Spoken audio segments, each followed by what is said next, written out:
হয় আপুনি ঠিকে শুনিছে আমি বেছি একো কাম কৰিব নালাগে আমি জীৱনত মাত্ৰ এটাই কাম কৰিব লাগে আৰু সেই কামটো আমি ইমান ভালকৈ কৰিব লাগে যাতে গোটেই পৃথিৱীয়ে আমাক চিনি পায় শচীন তেণ্ডুলকাৰ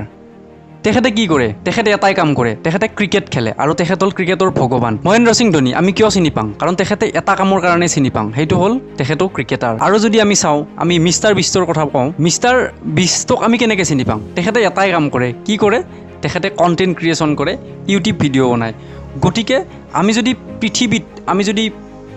ভাৰতত অসমত বা পৃথিৱীত আমি যদি নিজৰ চিনাকি এটা দিব লগা হয় তেতিয়াহ'লে আমি বেছি কাম কৰিব নালাগে আৰু এটাই কৰিব লাগিব আৰু বেছি কাম কৰিলে কিন্তু আমি চিনাকি হ'ব নোৱাৰিম বা হ'ব পাৰিলেও আমি নেক্সট লেভেল যাব নোৱাৰিম এখন কিতাপ আছে কিতাপখনৰ নাম হ'ল the one thing the surprisingly simple truth behind extraordinary results যদি এক্সট্ৰাঅৰ্ডিনাৰী হ'ব খুজিছে আপুনি তেতিয়াহ'লে আপুনি বেছি কাম নকৰিব এটাই কাম কৰক আৰু সেই কামটো আপুনি ইমানেই কৰক যাতে সেই কামটোৰ দ্বাৰা আপোনাক গোটেই পৃথিৱীয়ে গোটেই ভাৰতে গোটেই অসমে গোটেই ভাৰতে গোটেই পৃথিৱীয়ে আপোনাক চিনি পায় আমি যিমান মানুহক চিনি পাওঁ ফেমাছ পাৰ্চনেল আমি শ্বাহৰুখ খানক চিনি পাওঁ কিয় কাৰণ তেখেতে এটাই কাম কৰে কি কৰে এক্টিং কৰে আমি অমিতাভ বচ্চনক চিনি পাওঁ কিয়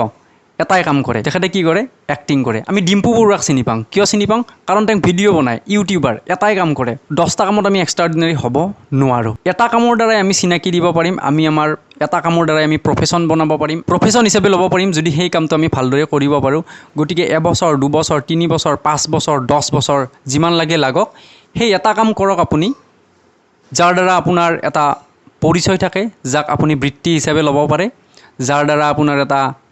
চিনাকি থাকিব এটা পেহেচান থাকিব কিতাপখন যদি ইণ্টাৰেষ্টেড হয় মই ডেছক্ৰিপশ্যনত লিংক দি দিছোঁ আপোনালোকে এইখন কিনিব পাৰে আৰু পঢ়িব পাৰে আৰু